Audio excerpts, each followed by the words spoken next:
Hello, beautiful people. It's been a while since I've done a YouTube update, but I am very happy to say and glad to report that the July 31st finish of the Burning River 100 happened.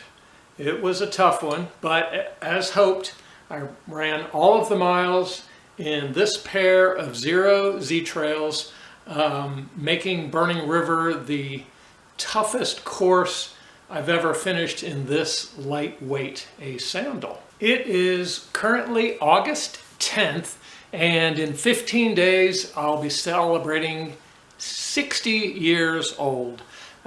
They say every run is preparation for the next, and to get ready for Burning River, my biggest training run this year was the Potawatomi 100, and that was a big buckle and a tough race, but the Burning River buckle is the heaviest and biggest yet. Potawatomi is a race that's been around for quite a few years. I think it's an hour or two south of Chicago, in an area that provides almost 15,000 feet of elevation gain. It's a pretty tough course, and my memory is there are at least 2 stream crossings where you're guaranteed to get your feet wet, your shoes wet, and so that's at least 20 times you're going to get soaking wet feet. So I decided to run it in a pair of Huarache style sandals, and to make the stream crossings easier than having wet shoes in part. But after about 20 miles, I realized that one of the toe posts was causing an abrasion between my toes, and I had a little bit of bleeding. So I did have to wear a pair of socks for the rest of that race for about 80 miles.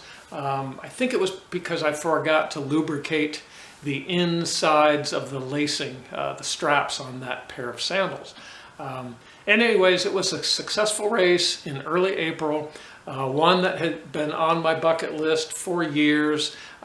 This year I'm concentrating on my 3 big 100-mile races, all being first time races for me, first time on the trails, and all are races that with a pretty high intimidation factor for me.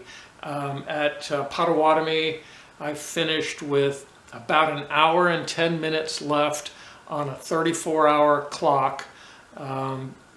If you started at the 100-mile official start, you had 34 hours to finish, and only 21 of us did that. So it was an excellent early in the year 100-miler. Burning River ended up being the tightest 100-mile finish yet. I only had just over 17 minutes on a 30-hour clock. So while Burning River was nowhere near the hardest course I've ever run, it was well over 8,000 feet of climbing, a good amount of technical trail, and a 30-hour cutoff is what makes that one so tough. There were hundreds of runners at the Burning River 100 because there's also a couple of 50-mile race options, as well as many relay teams doing the 100-mile course.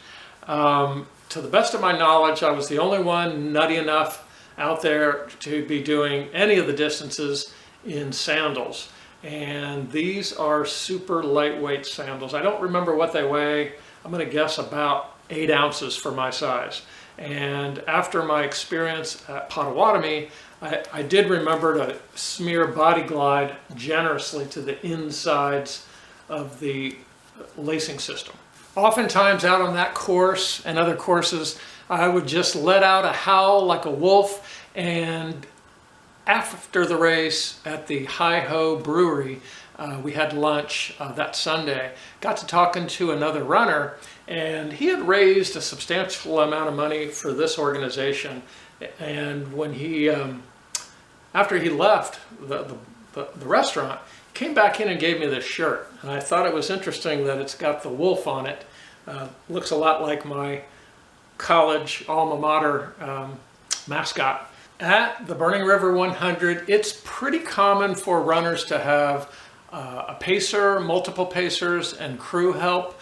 I think just because the timeline's pretty tight, and if you're really wanting to run it fast and get the sub 24 gold buckle, of course it also helps to have some help get through the aid stations quicker.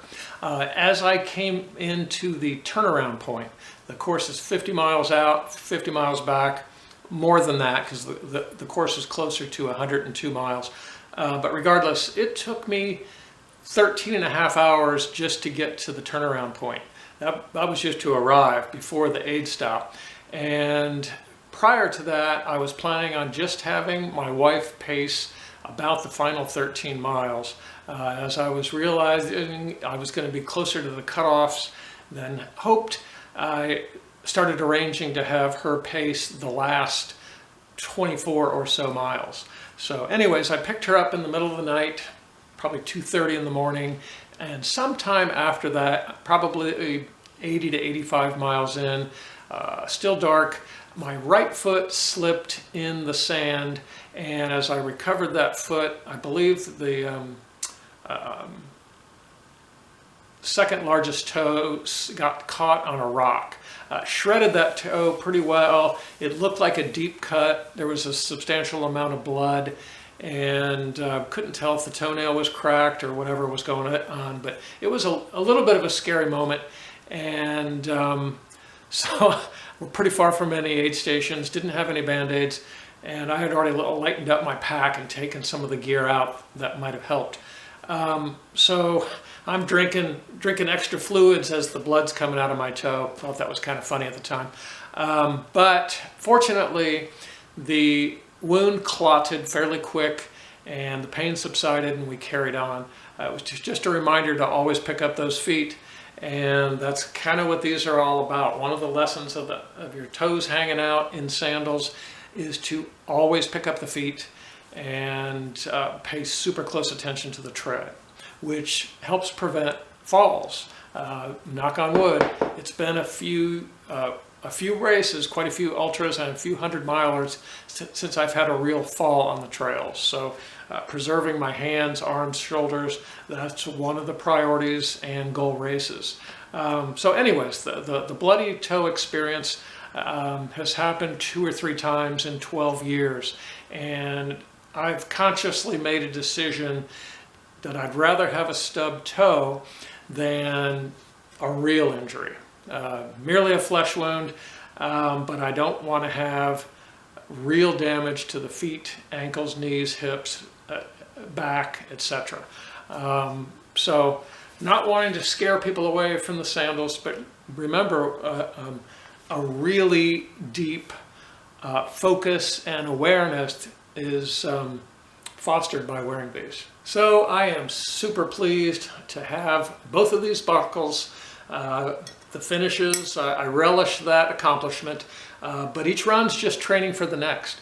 Next up is the North Country 50K in Michigan, which I intend to use as an easy, beautiful recovery run because currently I'm training in hopes of getting my first Boston qualifier finish on September 11th at the Erie Marathon.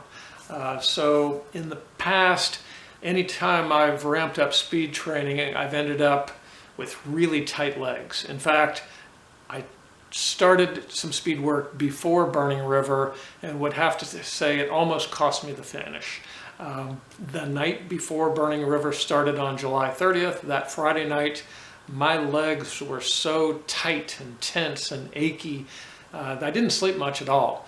And luckily they loosened up and I was just barely able to finish that race. But I felt like I had to start some speed work early to have any shot at all at a Boston qualifier in September. So that's what's up. Most people think I'm absolutely insane to run the North Country 50K, but my intention is to use most of the time given on the clock and just hike it out, take in the energy from the course and just smell the roses and enjoy it. By the way, super excited to be coming up on a 12th anniversary of a 100% plant-based diet on December 10th. And the next 100-miler will be the Indiana Trail 100 October 8th and 9th, I believe. All right, Kryl out. Happy trails.